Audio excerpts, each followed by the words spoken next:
Semangat pagi! Saya kembali ingin berbagi informasi yang saya dapatkan.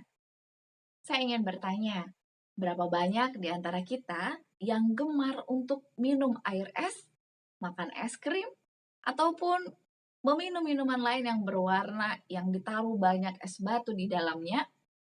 Ketika kita meminumnya, kesan pertama yang kita rasakan adalah begitu segar, rasanya dahaga ini terobati seperti itu ya. Tapi bagaimana sebenarnya dampak air es tersebut terhadap tubuh kita dalam kondisi normal?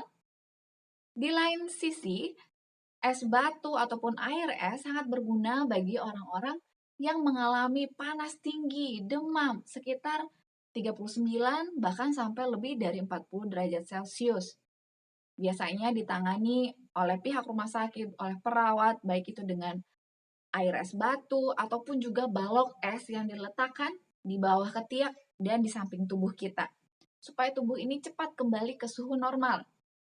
Kita tahu bersama, suhu normal tubuh kita adalah sekitar 36 dan 37 derajat Celcius.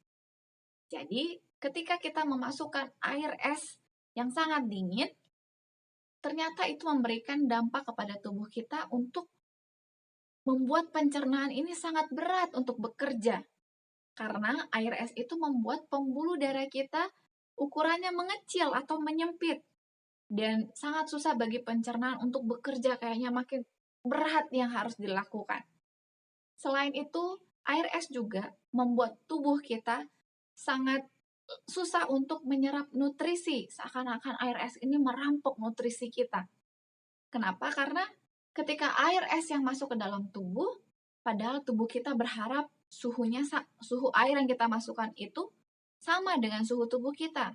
Jadi karena dingin yang masuk, energi yang tadinya sudah dipersiapkan tubuh untuk menyerap nutrisi, jadinya dipakai dulu untuk merubah air dingin sampai dia suhunya sama dengan suhu tubuh kita. Nah, energi yang sudah pindah digunakan untuk merubah air dingin ini, akhirnya tubuh kehilangan energi untuk menyerap nutrisi, sehingga nutrisi kita tidak ada. Karena untuk mendapatkan energi lagi butuh waktu lagi. Sangat sayang kan? Selanjutnya, air es juga bisa berdampak memicu radang tenggorokan. Ketika air es yang kita masukkan ke dalam tenggorokan kita, itu menyebabkan lendir di sekitar tenggorokan, dan karena adanya lendir ini, mudah sekali tenggorokan kita ini mengalami infeksi dan juga radang. Jadi bakteri itu menumpuk di tenggorokan kita karena adanya lendir menjadi lahan rumah mereka. Yang terakhir, air es juga bisa membuat tubuh kita memiliki detak jantung yang berkurang. Karena air es ini mempengaruhi suatu saraf namanya saraf vagus yang mengontrol detak jantung. Jadi karena air es yang kita minum, detak jantung kita melambat. Nah, kurang baik ya. Dengan adanya dampak negatif ini dibandingkan dampak positif, bagaimana pilihan kita? Tentunya saya memilih untuk meminum air dengan suhu normal hangat-hangat kuku yang mudah untuk diserap tubuh. Di lain sisi, saya bersyukur kepada Tuhan karena saya memiliki gigi yang sensitif. Dari kecil, saya tidak pernah bisa menggigit es batu. Karena sedikit saja bersentuhan gigi dengan es batu itu ngilunya minta ampun. Jadi saya tidak pernah mengkonsumsi es batu. Walaupun saya misalnya beli es krim, suami saya selalu bilang, gimana lah kamu minum air es itu, emangnya enak? Jadi kalau suami saya itu giginya kuat, jadi dia bisa gigit es, itu saya kalau lihat itu ngilu. Es itu bisa digigit dia, kadang es batu itu dikunyah. Kayaknya nikmat sekali.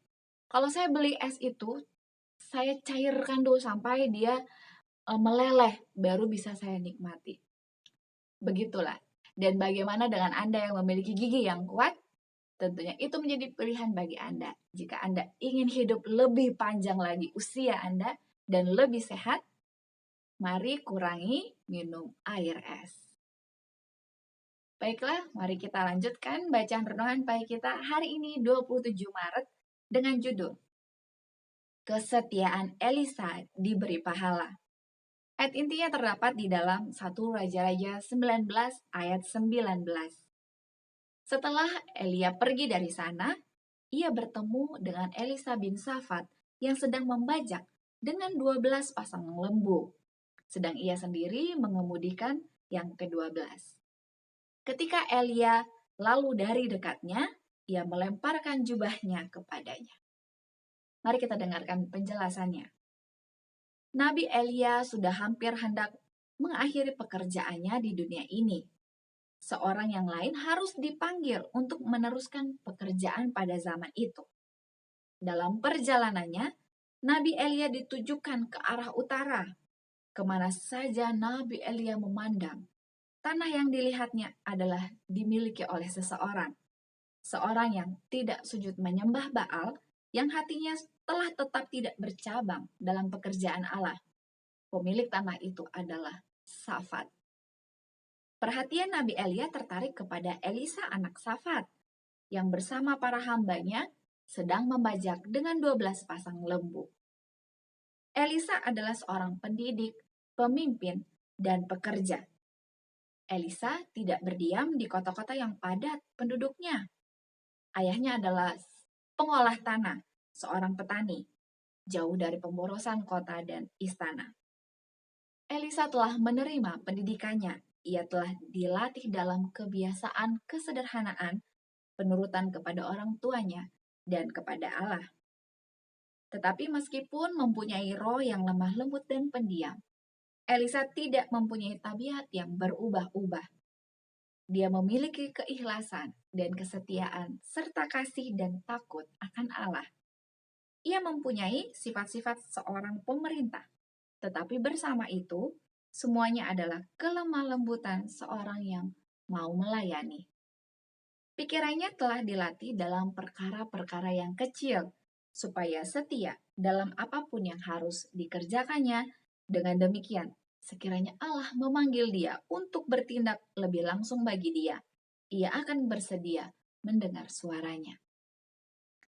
Keadaan sekeliling tempat kediaman Elisa adalah kekayaan, tetapi ia menyadari bahwa agar memperoleh suatu pendidikan yang serbaguna, ia harus menjadi seorang pekerja yang tetap dalam pekerjaan apapun yang perlu dilakukan. Ia tidak pernah menyetujui dalam hal apapun kurang pengetahuan dari hamba-hamba ayahnya. Ia telah belajar bagaimana melayani lebih dahulu agar ia dapat mengetahui bagaimana memimpin, mengajar, dan memberikan perintah. Sejak saat itu Elisa menggantikan Elia, dan ia yang setia dalam perkara yang terkecil, membuktikan dirinya juga setia dalam perkara yang besar. Aplikasinya bagi kita hari ini, Tuhan rindu untuk memanggil kita menjadi alatnya, membagikan firman Tuhan, membagikan kebenaran kepada orang lain. Dan ia juga berharap agar kita setia mulai dari hal yang kecil, agar Tuhan dapat mempercayakan kepada kita hal yang besar dalam pekerjaannya. Contohnya aplikasi yang dapat kita lakukan hari ini adalah mulai dari membuang sampah pada tempatnya, rutin renungan pagi dan renungan malam, setia dalam jam-jam doa khusus yang telah kita tetapkan. Mari kita teruskan kebiasaan baik ini mulai dari hari ini dan seterusnya. Slogan kita, awali hari ini dengan renungan pagi. Saya tetap rindu untuk terus mengajak kita menggunakan waktu kita untuk berdoa. 2 hari yang lalu saya memesan tali webbing yang diperlukan untuk kami persiapan camping nanti survival dari kelas kemajuan. Saya sangat membutuhkan tali webbing itu tiba kemarin hari Jumat. Tapi waktunya sungguh singkat. Jadi saya terus pantau sudah sampai di mana status dari pengiriman ini. Kalau saya lihat di aplikasinya, kemungkinan tali webbing yang saya pesan itu dari internet akan tiba pada hari Minggu, tanggal 28 besok. Tapi saya tetap berharap kiranya ada mujizat. Saya memohon kepada Tuhan, jika Tuhan mau berbaik hati, kiranya boleh lebih cepatlah tiba tali webbing ini. Puji Tuhan, ketika kemarin siang, status yang tadinya masih di Jakarta, telah berubah, telah tiba di Batam. Saya sangat bersuka cita. Tuhan berbaik hati menjawab doa saya. Dan saya bisa gunakan tali itu secepatnya. Tuhan akan menjawab doa kita jika kita benar-benar sangat membutuhkannya. Karena itu, tetaplah berdoa dan nantikan jawaban dari Tuhan. Jika ada di antara Anda yang turut ingin didoakan, mari Anda dapat menuliskan usulan doa tersebut di kolom komentar di bawah ini.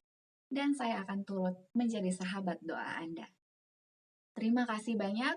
Esok hari kita akan lanjutkan kembali renungan pagi kita. Sampai jumpa, tetap jaga kesehatan, kiranya Tuhan memberkati kita semua. Amin.